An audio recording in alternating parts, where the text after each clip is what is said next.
की, जैन धर्म की, जिनवानी माता की जय।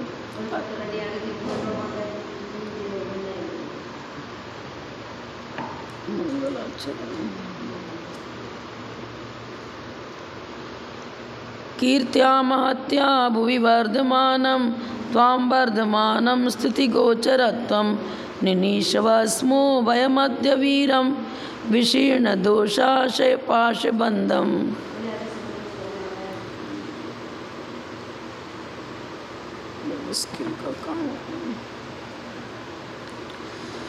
श्लोक नंबर 27। अतत्स्वभावेऽप्यनयोरुपायात् गतिर्भवेत् तौ वचनीय गम्यौ संबंधिनौ चेन्न विरोधिदिष्टं वाच्यं यथार्थं न च दूषणं तत्।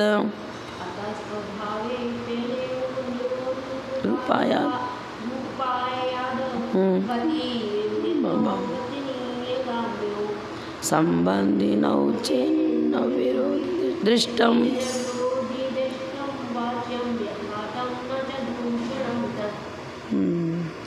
अब शून्यवादी कहता है, उसका मत तो सिद्ध हो नहीं पाया। अतत् स्वभावे, शून्य स्वभाव होने पर भी शून्यवादी बता रहा है कि मेरा सिद्धांत शून्यवाद है। शून्यवाद स्वभाव से होने पर भी अनयो, अनयो में षष्ठी विभक्ति द्विवचन है, अपि प्लस अनयो निकलेगा ना, र का विसर्ग हो जाएगा। संधि विच्छेद करें तो अतत् स्वभावे अपि अनयो उपायात। उपाय शब्द का अर्थ यहाँ लिया है विकल्प से। उपाय तो अपन साधन को कहते हैं, हेतु को कहते हैं। ये उपाय का अर्थ विकल्प ले रहा है। अनयो का अर्थ ले रहे हैं बंध और मोक्ष। बंध और मोक्ष इन दोनों की सिद्धि विकल्प से हो जाएगी। शून्य स्वभाव होने पर भी बंध और मोक्ष की सिद्धि किससे हो जाएगी? उपायात, विकल्प से हो जाएगी। अनयो गति माने इन दोनों की सिद्धि, इन दोनों की मतलब बंध और मोक्ष की। बंध और मोक्ष की सिद्धि उपायात विकल्प से हो जाती है।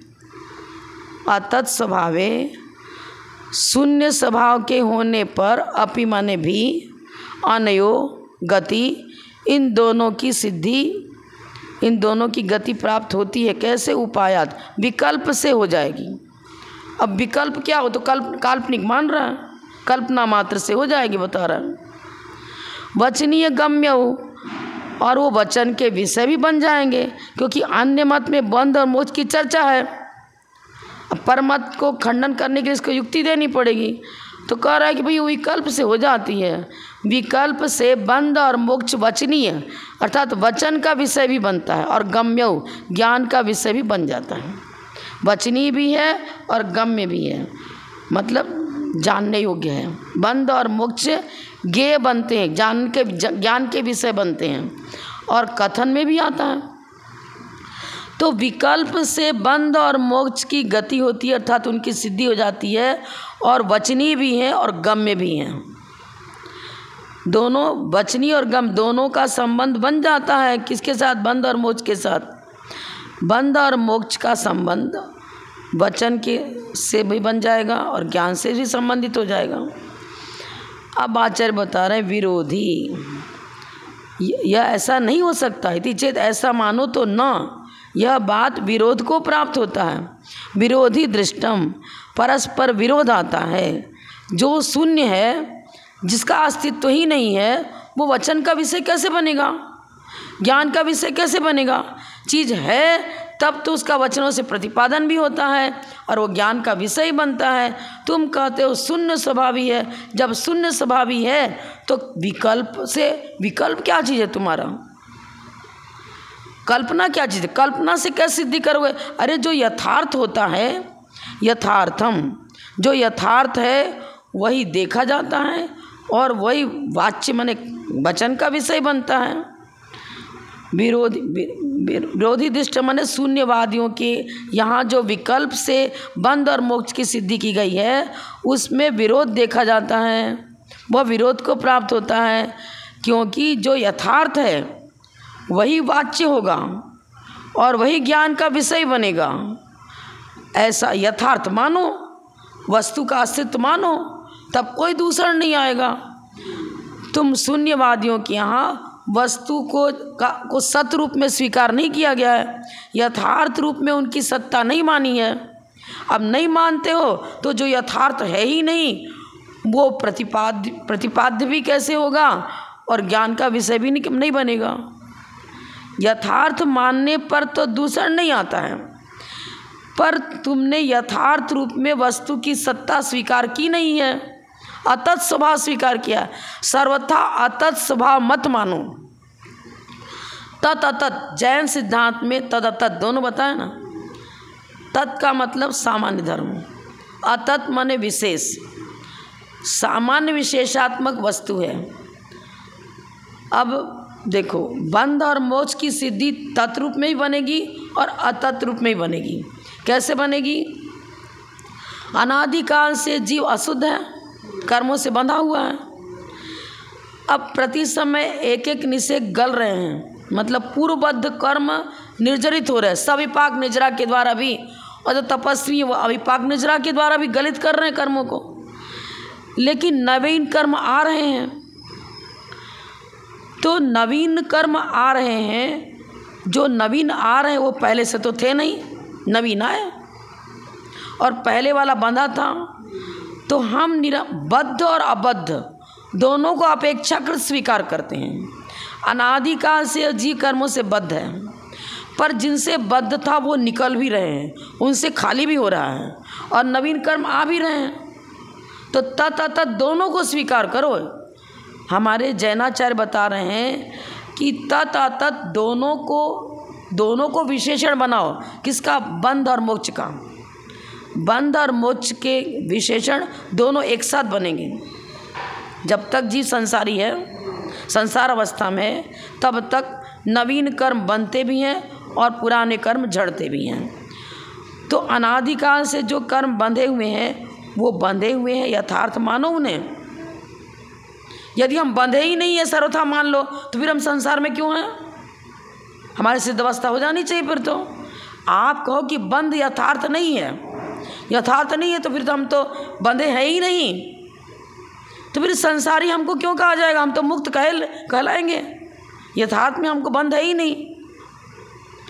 हमारे यहाँ आचार्यों ने उपचरित नय, अनुपचरित नय, निश्चय नय, व्यवहार नय, सब नयों के द्वारा युक्ति पूर्वक बंध और अबंध की चर्चा करी है। वैसा ही स्वीकार करोगे तब तुम जीवित रह पाओगे, नहीं तो नहीं रह पाओगे। अन्य मत तभी जीवित रह सकते हैं जब जैन धर्म को स्वीकार कर लें। उनके सारे वचन युक्ति संगत हैं। हम भी कहते हैं कि भाई बंध कैसे है, तो संयोग हुआ, संश्लेष संबंध हुआ कर्मों का, स्वरूप नहीं है। स्वरूपतः हम बंधे नहीं हैं। स्वरूपतः तो आपने आलापत्ति में पढ़ा है कि संसारी जीव भी कर्मोपाधि निरपेक्ष शुद्रव्यार्थिक नय से सिद्धवत, पर कर्मोपाधि निरपेक्ष बता रहे, मतलब हम जब नयों की व्याख्या देते हैं तब हमने शुद्ध निश्चय नय को विषय बनाया और अन्य को गौण कर दिया। अन्य को गौण कर रहे, सर्वथा अभाव नहीं बता रहे। हाँ, जब कर्मोपाधि निरपेक्ष नय से वस्तु के स्वरूप की चर्चा की जाती है तो स्वरूप बंध में नहीं आएगा। स्वरूपतः तो न बंधा है, और मोक्ष भी कब आएगा? जब बंधा मानेंगे तब तो मोक्ष मानेंगे, गांठ लगी है तब तो गांठ खोलने की चर्चा है। ये चीज़ है ना। जैन सिद्धांत में सारी विषय युक्ति संगत है, और सर्वथा अतत सर्वथा तत् दोनों ही गलत हो जाएगा। सर्वथा अतत माने शून्यवादी, अतत स्वभाव के स्वीकार करने पर अनयो बंध और मोक्ष उन दोनों की गति नहीं बन सकती। फिर बोलता है कि अरे सिद्ध हो जाएगा, उपायात, कल्पना से सिद्ध हो जाएगा। कल्पना से मतलब वो अवास्तविक है, उसकी कल्पना तो वास्तविक है नहीं। तो हाँ, कल्पना है क्या चीज़? जो काल्पनिक होगा, यथार्थ है ही नहीं, उसके लिए तुमको फिर परमत का खंडन करने के लिए तर्क दो। अन्य मत जो है शून्यवादी नहीं है, वो तो यथार्थ मान रहे हैं। सौत्रांतिक मत वाले जो बाह्य और अंतरंग दोनों को सतरूप में स्वीकार करते थे, फिर अभी पढ़ा था ना मैंने। दूसरे हैं जो अंतरंग को मान रहे हैं, बहिरंग को नहीं मान रहे, और तीसरा है वो अंतरंग बहिरंग दोनों को नहीं मान रहा है, कल ही पढ़ा था मैंने। तो अब शून्यवादी का खंडन आचार्य ने कर दिया। क्या बता रहे हैं? यथार्थ उसको स्वीकार करो, बंध और मोक्ष को दोनों तत्वों का अस्तित्व यथार्थ रूप में स्वीकार करो, तब तो दूषण नहीं आएगा, और नहीं तो सर्वथा अतत, सर्वथा तत् कोई भी मानोगे तो दूषण ही दूषण आ जाएगा। देखो अन्वयार्थ देखिए, यदि शून्य स्वभाव होने पर, शून्यवादी कह रहा है शून्य स्वभाव के होने पर भी इन बंध और मोक्ष दोनों की उपाय से मतलब कल्पना से गति हो जाती है, अर्थात उसको मान लिया जाता है, अस्तित्व उसका स्वीकार होता है। कल्पना से स्वीकार करो, यथार्थ में मत, ये बता रहे हैं। और कल्पना से ही दोनों वचनी हो जाएंगे और दोनों गम्य हो जाएंगे। अरे कैसे? यह बात ठीक नहीं है, क्योंकि विरोध देखा जाता है। क्यों विरोध? क्या हो गया? अन्य मत से विरोध आएगा। भाई परमत का हम खंडन युक्तिपूर्वक करेंगे और अपने मत को युक्तिपूर्वक सिद्ध करेंगे, तब तो आपके वचनों को प्रमाणता प्राप्त होगी। कल्पना करने वाला भी हाँ, परमत का खंडन करो पहले तुम, अपने स्वमत को युक्तिपूर्वक सिद्ध करो। तुम्हारे पास स्वमत को सिद्ध करने के लिए युक्ति भी नहीं और परमत का खंडन करने के लिए भी युक्ति नहीं, तो तुम्हारी बात कौन मानेगा? कोई भी नहीं मानेगा। विरोध देखा जाता है। यथार्थ में, यथार्थ रूप में वस्तु को वाच्य स्वीकार करो। जो वस्तु यथार्थता है ही नहीं, वो वचन का विषय कैसे बनेगा और ज्ञान का विषय भी कैसे बनेगा? दुनिया में कहीं कलश नाम की वस्तु ही नहीं है, तो हम कलश शब्द का उच्चारण भी कैसे करेंगे? शून्य में तो शब्द रचना ही नहीं हो पाएगी। किसको कलश कहेंगे, किसको गिलास कहेंगे, किसको कटोरा कहेंगे, किसको मकान कहेंगे? मकान रूप में कोई वस्तु को मानो, किसी रूप में मानो। पुद्गल का आकार व्यंजन पर्याय मानना पड़ेगा, पुद्गल द्रव्य उसकी व्यंजन पर्याय स्वीकार करनी पड़ेगी, तब तो कलश गिलास कटोरा आदि की चर्चा है। हम पुद्गल द्रव्य तो मान रहे हैं ना, फिर उसकी अशुद्ध व्यंजन पर्याय हो गई स्कंद। तुम्हारे यहाँ तो कोई चर्चा ही नहीं। हमारे तो सब नयों की अपेक्षा से शुद्ध निश्चय ने, अशुद्ध निश्चय ने, उपचरित व्यवहार ने, अनुपचरित व्यवहार ने से बस बंध और मोक्ष की यथार्थ व्याख्या है, उसका कोई खंडन कर ही नहीं पाता है। कल्पना करेंगे तो किसकी करेंगे? करो, कोई चीज़ है तब तो कल्पना करेंगे ना। जैसे कल्पना करते, आकाश पुष्प की कल्पना कर ली आपने, गधे को सिंह की कल्पना कर ली, तो गधा नाम का भी कोई पदार्थ दुनिया में है और सिंह भी किसी न किसी जानवर को है। और हमारे तो न्याय ग्रंथों में गधे को भी सिंह सिद्ध किया गया। कैसे? वही जीव जो अभी वर्तमान में गधे की पर्याय में, पहले वो गाय की पर्याय में था, हिरण की पर्याय में था, और वही जीव अब गधे की पर्याय में आया। तो भूतपूर्व प्रज्ञापन की अपेक्षा से, भूतपूर्व प्रज्ञापन या आप नैगम नय के 3 भेद हैं। हाँ, अतीत माने जो बीत गया, भूत नैगम नय की अपेक्षा से उस गधे को भी सिंह सिद्ध कर देते हैं। अपेक्षाकृत चर्चा है सारी। निरपेक्ष चर्चा करो तो भाई गधे को सिंह होता ही नहीं है। गधे की वर्तमान, अब वर्तमान स्थूल ऋजु सूत्र न्याय की अपेक्षा चर्चा करो, वर्तमान स्थूल ऋजु सूत्र न्याय, तो गधे को तो सिंह होता ही नहीं। जब वो गधे की पर्याय में है उस समय उसको सिंह नहीं होगा, क्योंकि उसका नामकर्म उसी प्रकार का है। जैन सिद्धांत में सारी चीज़ें सटीक हैं, बिल्कुल सिद्ध कर गई है। अब क्या इतना लंबा, तो भावार्थ निकाल लो आप। 89 नंबर। शून्यवादी मानते हैं कि तत्व तो शून्याद्वैतवाद, अद्वैत और लगा दिया। अद्वैत माने दो चीज़ है ही नहीं, शून्य ही, मात्र शून्य मानो। पूरी दुनिया, हमारा आप सब शून्य रूप हैं। बोल रहा था ना, विकल्प करोगे तो टेंशन हो जाएगा, व्हाट वाई लगेगा, कैसे है कैसे नहीं, सारे व्हाट वाई प्रश्नों से बच जाओगे आप। मैं हूँ ये माना तो एक विचार आ गया, और सब विचारों से रहित हो जाओ, फिर जो आनंद आएगा वो परमानंद होगा। वो बोल रहा हूँ, अरे शून्य है ही नहीं। अब शून्य है तो विचार कौन करेगा? विचार करने वाला तो है कोई। तुम शून्यवादी हो तो विचार करने वाले तो हो। विचार करने वाला भी नहीं, विचारणी भी नहीं, तो पूरा समाप्ति हो गया विषय। तुम्हारा शून्यवाद भी नहीं टिक पाएगा, ये बात है। कल्पना बुद्धि से बता रहा है, क्या बता रहा है? कल्पना बुद्धि से बंध और मोक्ष दोनों ही जाने जाते हैं, मतलब ज्ञान का विषय बनते हैं।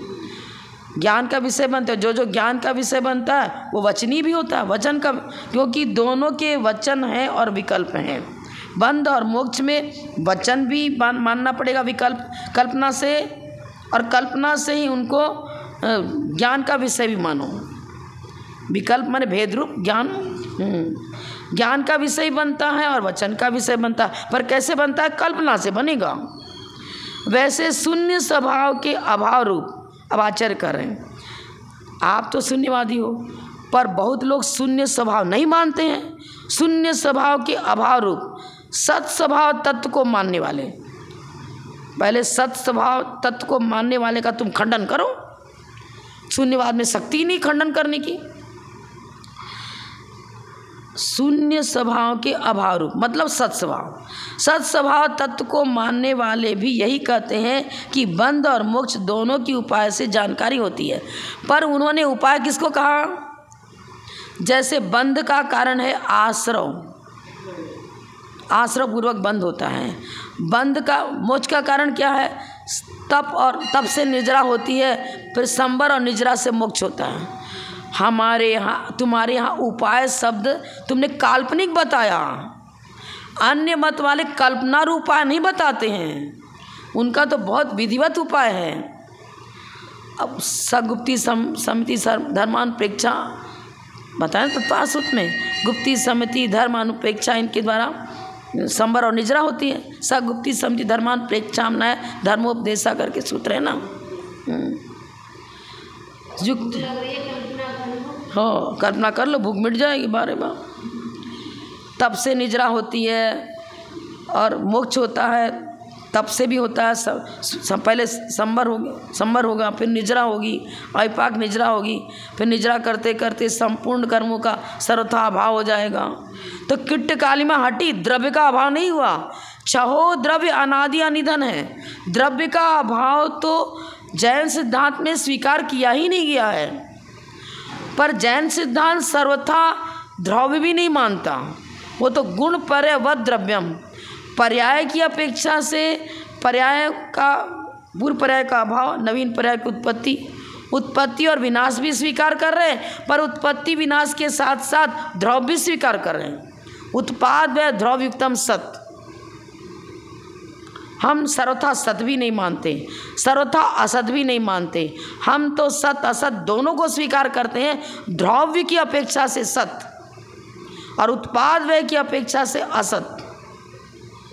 और तो त्रयात्मक वस्तु त्रयात्मक है, उत्पाद व्यय और द्रव्य तीनों ही अंश हैं, तीनों ही धर्म हैं वस्तु के।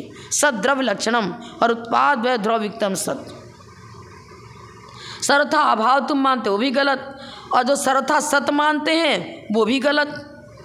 जब सर्वथा सत है तो वस्तु सांख्य मत वाला आ गया, कूटस्थ नित्य आ गया। कूटस्थ नित्य में तो कोई पर्याय बनेगी ही नहीं, ना बंध बनेगा ना मोक्ष बनेगा।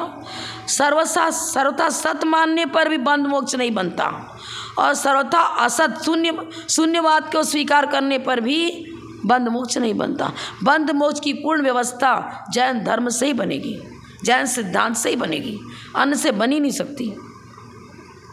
शून्य स्वभाव के अभाव और सत स्वभाव तत्व को मानने पर भी यही कहते हैं कि बंध और मोक्ष दोनों की उपाय से जानकारी होती है। वचन द्वारा बंध और मोक्ष ये दोनों गम्य होते हैं, यानी ज्ञान में आते हैं। लेकिन सत स्वभाव, यदि जैन धर्म में जो सद्द्रव्य का लक्षण, सद्द्रव्य लक्षणम, वो स्वीकार करो तब तो बन जाएगा। सद्द्रव्य लक्षणम, उत्पाद व द्रव्युक्तम सत, इसको स्वीकार करो तब तो बनेगा। लेकिन सर्वथा सत मतलब मात्र द्रव्य को स्वीकार करने वाले, जो नित्य वस्तु को नित्य सर्वथा नित्य मानने वाले सांख्य मती हैं, उनके यहाँ भी नहीं बनेगा। हाँ, सर्वथा नित्य मानने वाले भी नहीं बनेगा, सर्वथा अनित्य और शून्यवादियों के यहाँ भी नहीं बनेगा, किसी के यहाँ नहीं बनेगा। क्योंकि बंध और मोक्ष में किसी अपेक्षा से अविनाभाव संबंध है। सहक्रम भाव नियमो अविनाभाव, परीक्षा मुख। सहक्रम भाव नियमो अविनाभाव, सभाव नियम मतलब ज्ञान और जीव का सभावी संबंध है। ज्ञान रहित जीव कभी नहीं होता है। उपयोगो जीव लक्षणम। क्रम भाव नियम वो भी अविनाभाव है। पहले प्रातः काल, फिर मध्याह्न काल, फिर सायंकाल, पहले बाल्यावस्था, फिर युवावस्था, फिर वृद्धावस्था, क्रम है ना।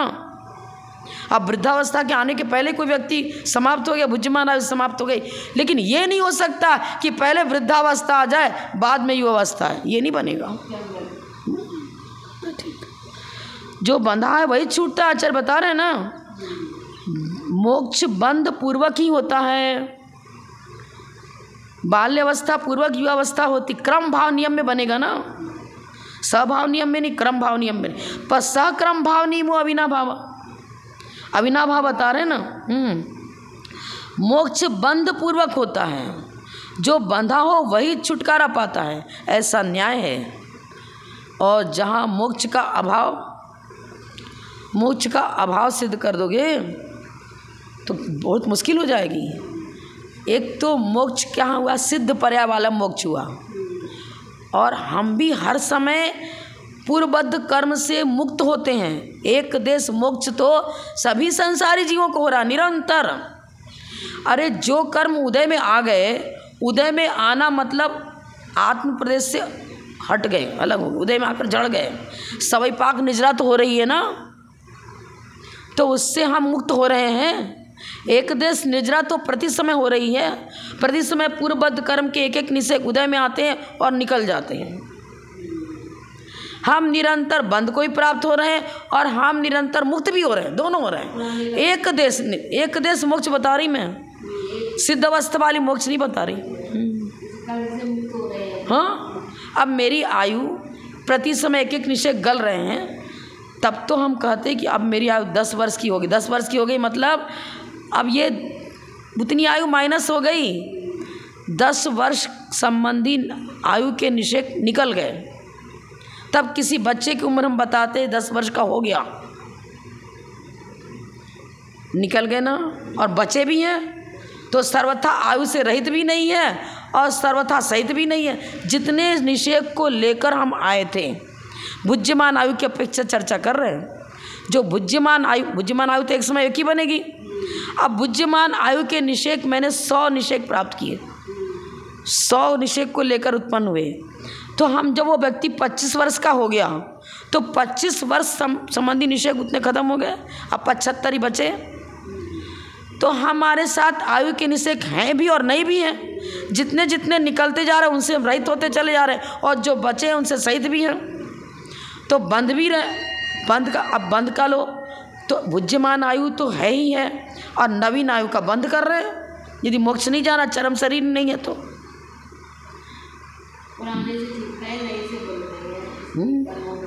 और मान लो आयु मात्र की चर्चा नहीं करे, अन्य कर्मों की चर्चा करो। बंध का संबंध मात्र आयु से तो है नहीं। आप तो सामान्य बंध और मोक्ष की चर्चा कर रहे हो। सामान्य से बंध मोक्ष, तो नवीन कर्म तो निरंतर बंध रहे भैया। कसाय जब तक है तब तक तो सांप्रदायिक आश्रय हो रहा है, बंद ही रहे। कसाय रहित हो गया तो अभी 13वें गुण स्थान तक में प्रकृति और प्रदेश बंध को किसी अपेक्षा स्वीकार किया है ना। तो ऐसे कैसे सर्वथा बंध, सर्वथा अबंध, सर्वथा मोक्ष कुछ भी नहीं बनेगा। सिद्ध अवस्था प्राप्त हो गई उस समय किसी भी नवीन कर्म का बंध नहीं होता है और पुराने कर्म भी साथ में नहीं है। पर कर्म बंध से रहित हुआ, वहाँ पर भी जैन फिलॉसफी लगेगी। क्या लगेगी? आपको भूतपूर्व प्रज्ञापन से उन्हीं सिद्ध भगवान को मानना पड़ेगा कि पहले बंधे थे पर अब बंध रहित हैं। क्योंकि यदि हम सिद्ध पर्याय शादी है, अनादि सिद्ध पर्याय नहीं है, तो सर्वथा अबंध भी कैसे मानेंगे? जो जीव आज सिद्ध पर्याय में मौजूद है वो जीव भी सर्वथा अबद्ध नहीं है,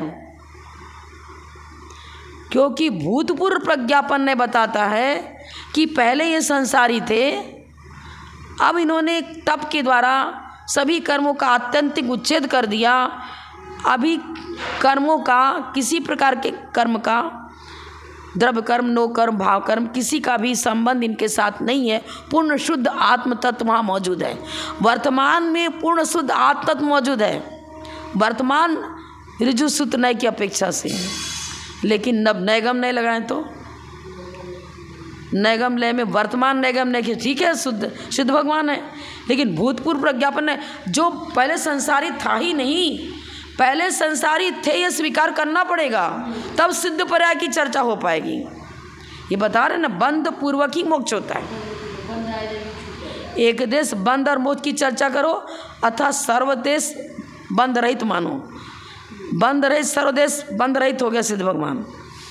वहाँ भी वर्तमान ऋजु सूत्र नहीं लग रहा। और भावी नैगम की अपेक्षा से जो एक बार सिद्ध अवस्था को प्राप्त कर दिया, उसके साथ बंध के कारण है ही नहीं। अब तो पुनः बंध को प्राप्त नहीं। जो एक बार मुक्त हो गया उनका पुनः अवतार नहीं होगा, वो पुनः संसार में अवतरित नहीं होंगे, क्योंकि द्रव्य कर्म नो कर्म का अभाव है। जब पूरा शुद्ध जल है, उसमें कीट काल में कीचड़ है ही नहीं, तो कितना भी हिलाओ कीचड़ है ही नहीं, तो गंदगी कहाँ से आएगी। लेकिन नीचे कीचड़ दबा हुआ है जल के अंदर, तो हिलने पर वो कीचड़ ऊपर आ जाएगा। अब है ही नहीं सिद्ध अवस्था में, न द्रव्य कर्म, ना नो कर्म, ना भाव कर्म, तो है ही नहीं, तो कहाँ से बंध को प्राप्त होंगे। किस अपेक्षा से बंध, किस अपेक्षा से अबंध, किस अपेक्षा से क्या, सारा नय के अनुसार सम्यक नय। जैन धर्म में प्रमाण नय आदि के द्वारा जो बंध मोक्ष की चर्चा करी है वही सटीक है, वही सिद्ध होगी, अन्य किसी प्रकार से सिद्ध हो ही नहीं सकती। सीधा सीधी बात। भावार्थ में यही बता रहे ना, कहाँ या इसका भावार्थ इधर बड़ा है। और जहाँ मोक्ष का अभाव है और बंध को माना जा रहा है, देखो मोक्ष का अभाव बता दिया ना। कोई ऐसा जीव संसार में है क्या जिसकी सविपाक निजरा होती नहीं है? अरे होगी भैया, बुद्धिमान आयु तो गल रहे हैं, और पूर्वबद्ध कर्मी दुख दे करके साता जो भी है सुख दुख दे करके जा तो रहा है ना। कैसे हो ही नहीं सकता। बंध को मान रहा है और मोक्ष को नहीं मानता, तो जो पहले से अबद्ध था, सर्वथा अबद्ध मानना पड़ेगा तुमको। अरे सर्वथा अबद्ध भी नहीं बनेगा और सर्वथा बद्ध भी नहीं बनेगा। जब तक संसारी जीव है तब तक अपेक्षाकृत बद्ध अबद्ध दोनों मानो, नहीं तो घोटाला हो जाएगा। हम सर्वथा संसार कोई भी जीव सर्वथा बद्ध भी नहीं और सर्वथा अबद्ध भी नहीं। नवीन कर्म आ रहे हैं, पुराने जा रहे हैं, मानना पड़ेगा। हाँ, बंध शाश्वत हो जाएगा फिर तो। इस तरह से बंध शाश्वत हो जाएगा। शाश्वत हो जाएगा मतलब अब नवीन को आने की भी चर्चा मत करो और पुराने के झड़ने की भी चर्चा मत करो। ऐसा कोई जीव है क्या? शाश्वत लेके बैठा है। फिर तो वो हो जाएगा कि जो मनुष्य है वो त्रैकालिक मनुष्य ही रहेगा, जो गधा है वो त्रैकालिक गधा ही रहेगा, क्योंकि बंध को आपने शाश्वत मान लिया। तो भारी हो जाएगा। बंध शाश्वत कहाँ से बनेगा? जब तक बुद्धिमान आयु तभी तक हम मनुष्य हैं, शाश्वत नहीं है। और बंध को शाश्वत मान लो तो मनुष्य गति का बंध शाश्वत हो गया। हम पहले भी मनुष्य थे, अभी भी मनुष्य हैं और आगे मनुष्य ही रहेंगे।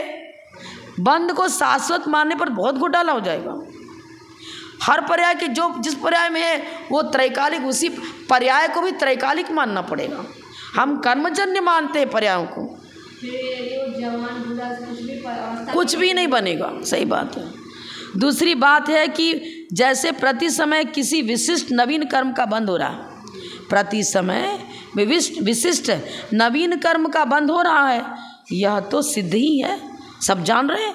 अरे अमुक कार्य करोगे तुम, पाप का बंध होता है, पाप का बंध हो गया, और पाप का बंध होने पर उसको फल भी भुगते देखा जाता है। नवीन कर्म का बंध होता है, सिद्ध है। यह तो सिद्ध ही है कि उस नवीन का बंध पहले नवीन बता रहे हैं, तो नवीन बता रहे तो इसका मतलब पहले बंध नहीं था, यानी पहले उनसे अबद्ध था। नवीन कर्म आया तो जो नवीन आया उसके पहले तो था नहीं, तब उसको नवीन बता रहे हो। आया। तो बद्ध दोनों को आचार्य बता रहे, दोनों को स्वीकार करो। पहले अबद्ध था, तब वो नवीन कर्म आया और उससे बंधा, यानी अबंध पूर्वक बंध है और बंधा न था, अब बंध गया, पहले उससे नहीं बंधा था। तो जो पहले न बंधा था, इस स्थिति को एक देश मोक्ष रूप समझना चाहिए। एक देश तो मोक्ष है ना। जितने जितने कर्म जो हैं मेरे साथ अभी मौजूद नहीं हैं, उनकी अपेक्षा से अबंध, और जो आत्म प्रदेशों के साथ अभी हैं उनकी अपेक्षा से बंध। हाँ, अबंध हो रहा है। और जो अभी बंधे ही नहीं हैं, बहुत सारी कारमान वर्णाएं हैं जो लोकाकाश में व्याप्त हैं, जो मेरे आत्म प्रदेश के साथ अभी मौजूद हैं, हम मात्र उनसे बद्ध बता रहे हैं। और कारमान वर्णाएं लोकाकाश में पूरी बंधी हुई है, जो अभी मेरे साथ मतलब एक क्षेत्रावकाश संबंध कर्म रूप परिणत होकर आत्म प्रदेशों के साथ कर्म रूप परिणत होकर जो कारमान वर्णाएं एक क्षेत्रावकाश संबंध को प्राप्त है, वो तो बद्ध है। और जो अभी कर्म रूप परिणत नहीं होकर के एक क्षेत्रावकाश संबंध को प्राप्त, उनसे ही हम बंध रहे थे। उसको उम्मीदवार कर्म बोलते हैं, विश्वोपचय परमाणु बोलते हैं। एक क्षेत्रावकाश संबंध मात्र को बंध नहीं कहते। आत्मा के एक एक प्रदेश पर बहुत सारी कारमान वर्णाएं एक क्षेत्रावकाश संबंध प्राप्त कर बैठी हुई उम्मीदवार के रूप में। और जब यह जीव राग देश रूप परिणमन करता है, तो राग देश रूप परिणमन का निमित्त मिलते ही वही कारमान वर्णाएं कर्म रूप परिणत हो जाती हैं। आत्म प्रदेशों पर कारमान वर्णाएं स्थित हैं, पर वो अभी कर्म रूप परिणत नहीं हुई हैं। जब राग देश का निमित्त मिलता है, तब वो कारमान वर्णाएं कर्म रूप परिणत हो जाती हैं। तो क्या समझ में आया? एक क्षेत्रावकाश संबंध मात्र को बंद नहीं कहेंगे। जीव के राग देश रूप परिणामों को का निमित्त पा करके कारमान वर्णाएं जब कर्म रूप परिणत होकर एक क्षेत्रावकाश संबंध को प्राप्त होती हैं, तब उन्हें बंद कहते हैं। लोकाकाश में पूरी कारमान वर्णाएं भरी पड़ी हैं, हमारे आत्म प्रदेश पर भी एक क्षेत्रावकाश संबंध को प्राप्त हुई कारमान वर्णाएं, पर उनसे अभी बंधे तो अबद्ध है, उनकी अपेक्षा से अबद्ध है। और जो नवीन चले जा रहे हैं, जो चले गए, उनकी अपेक्षा से भी अबद्ध है। जो पहले बंधे थे वो चले गए, उनकी अपेक्षा से अबद्ध है। दोनों को एक साथ स्वीकार करो, पर सापेक्ष स्वीकार करो, किनसे तो बद्ध और किनसे अबद्ध। नए प्रमाण की अपेक्षा चर्चा करनी पड़ेगी। सापेक्ष जैन धर्म तो सापेक्ष चर्चा करेगा और उसी अपेक्षा से बनेगा काम। बंध की चर्चा भी सापेक्ष और अबंध की चर्चा भी सापेक्ष है। गलत बोल रहा है सब, क्योंकि बंध और मोक्ष के साथ अविनाभाव बता रहे हैं ना। बंध और मोक्ष के साथ अविनाभावी है। सिद्ध अवस्था प्राप्त होने के बाद भी ये स्वीकार करना पड़ेगा कि पहले बंधे थे, अब सिद्ध अवस्था प्राप्त हुई। सिद्ध अवस्था सादी अनंत पर्याय है। सिद्ध पर्याय सादी अनंत पर्याय। सादी का मतलब ये बंध से का सर्वथा अभाव नहीं दिखा रहे हैं, अत्यंत अभाव नहीं दिखा रहे हैं, प्राग अभाव, प्रध्वंस अभाव आदि पूर्वक चर्चा करेंगे। तो सिद्ध पर्याय में पहले की जितनी संसारी पर्याय थी उनका प्राग अभाव है। सिद्ध पर्याय में पूर्ववर्ती संसार अवस्था की पर्यायों का प्राग अभाव है, अत्यंत अभाव नहीं है। फिर अविनाभाव हो गया ना। क्रम वर्तिनो सक्रम भावनीमो अविनाभाव। बहुत सैद्धांतिक है चर्चा, युक्ति अनुशासन, कोई सरल ग्रंथ नहीं है भैया, चिंतन। परंतु सत स्वभाव, अब देखो एकांतवादी सत स्वभाव वाले, एकांत में सत मान लिया ना, तो सांख्य मत आ गया। कूटस्थ नित्य, कूटस्थ नित्य में कुछ भी नहीं। कूटस्थ नित्य में तो आप हाथ को उठा के ऐसे भी नहीं कर सकते, हिला भी नहीं सकते। कूटस्थ नित्य स्टैचू बन जाओ, और त्रैकालिक स्टैचू, सभी जीव जैसे वैसे ही रहेंगे। खा भी नहीं सकते, बोल भी नहीं सकते, परिणमनशीलता ही नहीं है तुम्हारे यहाँ तो कूटस्थ नित्य में। तो सत स्वभाव एकांतवादी भी समीचीन नहीं है, क्योंकि उनके भी सर्वथा नित्य मानो चाहे सर्वथा क्षणिक मानो, दोनों में घोटाला है। बता चुकी मैं, पढ़ने की जरूरत नहीं है, पढ़ लेना। वही है पर्याय दृष्टि से तो अनित्य मानो, और द्रव्य दृष्टि से नित्य मानो। द्रव्य दृष्टि से नित्य माने बिना और पर्याय दृष्टि से अनित्य माने बिना सत्य की सिद्धि ही नहीं हो सकती है। उत्पाद व द्रव्य युक्तम सत, सब जगह लेना पड़ेगा ये तो। आधारशिला है जैन धर्म की नींव, उत्पाद व द्रव्य युक्तम सत। इसको स्वीकार कर लो तो फिर अन्य मत स्वयमेव निकल जाएंगे, मतलब उनका खंडन स्वयमेव हो जाएगा। हाँ, क्योंकि जो सतभूत तत्व है वह सर्वथा एकांतात्मक है ही नहीं, एक धर्मात्मक वस्तु नहीं है, वस्तु अनेक धर्मात्मक है। और प्रत्येक धर्म के अंदर, प्रत्येक धर्म के साथ भी उत्पाद व द्रव्य लगेगा। क्योंकि वैभाविक परिणमन मानो तो वैभाविक और स्वाभाविक परिणमन, ये परिणमनशीलता पर्याय का विषय हो गया। पर वैभाविक स्वाभाविक परिणमन करने वाला जीव और पुद्गल द्रव्य का अंश बन गया। द्रव्य को स्वीकार करोगे आप, और उस जीव द्रव्य के अंदर दोनों धर्म अविना भाव को लेकर बैठे हुए हैं। गुण पर्यायवत द्रव्य, गुण में भी परिणमन और उसकी जो पर्याय बन रही हैं वो भी परिणमनशील है। लेकिन परिणमनशीलता के होते हुए भी प्रत्येक धर्म और वो जीव भी, धर्म भी और धर्मी भी, अन्वय को लिए अन्वय तो है, अन्वय को नहीं मानोगे तो फिर व्यतिरेक कहाँ से बनेगा। हम अभी मनुष्य पर्याय में हैं, पहले देव पर्याय में थे, तो देव पर्याय का अभाव हुआ और मनुष्य पर्याय का उत्पाद हुआ, और जीव वही का वही है। अन्वय व्यतिरेक दोनों एक साथ बन रहा है ना, अन्वय बन रहा है कि जीव वही है। जीव तो वही है ना, पहले देव पर्याय में था, अभी मनुष्य पर्याय में। एकांत से बनेगा नहीं, नित्यात्मक, मतलब द्रव्यार्थिक नय से नित्य पक्ष को स्वीकार करते हैं और पर्यार्थिक नय से अनित्य पक्ष को, और पर्यार्थिक नय द्रव्यार्थिक नय दोनों ही वस्तु के समीचीन धर्म की चर्चा करते हैं, एक दूसरे को निरपेक्ष नहीं करते। द्रव्यार्थिक नय पर्यार्थिक नय की सापेक्षता रखता है, सापेक्ष लेकर कथन कर रहा है। पर्यार्थिक नय द्रव्यार्थिक नय को सापेक्ष ले रहा है, गौण करता है मात्र, हटाता नहीं है, अभाव नहीं दिखाता है। सापेक्षो नय सम्यक और निरपेक्ष नय मिथ्या, यही है। वही बता रहे, सर्वथा अपरिणामी मान लो तो गड़बड़, सर्वथा परिणामी मानो तो गड़बड़। अतः क्षणिकवाद की तरह नित्यवाद में भी कोई व्यवस्था नहीं बनती, इसमें कुछ नहीं, वही जो मैंने बताया वही है। क्षणिकवाद सर्वथा मानो तो भी व्यवस्था नहीं बनेगी, सर्वथा नित्य मानो तो भी व्यवस्था बने, कहाँ बनेगी। स्यादवाद अनेकांत। आज का विषय थोड़ा लंबा हो गया, एक सूत्र ही हुआ। ये बता रहे ना, यथार्थ में यथार्थ कौन कहेगा। जैन दर्शन स्यादवाद अनेकांतवाद में ही यथार्थता सिद्ध होती है, तब दूषण नहीं बनेगा, और अन्य सभी मतों में दूषण ही दूषण बनेगा। जैन मत पर तुम दूषण दोगे तो तुम्हारा दूषण दूषणाभास है। जैन मत पर वो दूषण देना चाह रहा है, सारे मत वाले अन्य पर दूषणाभास, दूषण दे ही नहीं सके, तुम ही दूषित हो गए। जैन धर्म को दूषित करने का, दूषण देने का प्रयास कर रहे थे, पर जैन धर्म तो दूषित नहीं हो पाया, तुम स्वयं दूषित हो गए। जैन धर्म में तो दूषणाभास, दूषण देना चाह रहे पर दूषण हो नहीं पा रहा है, दूषणाभास।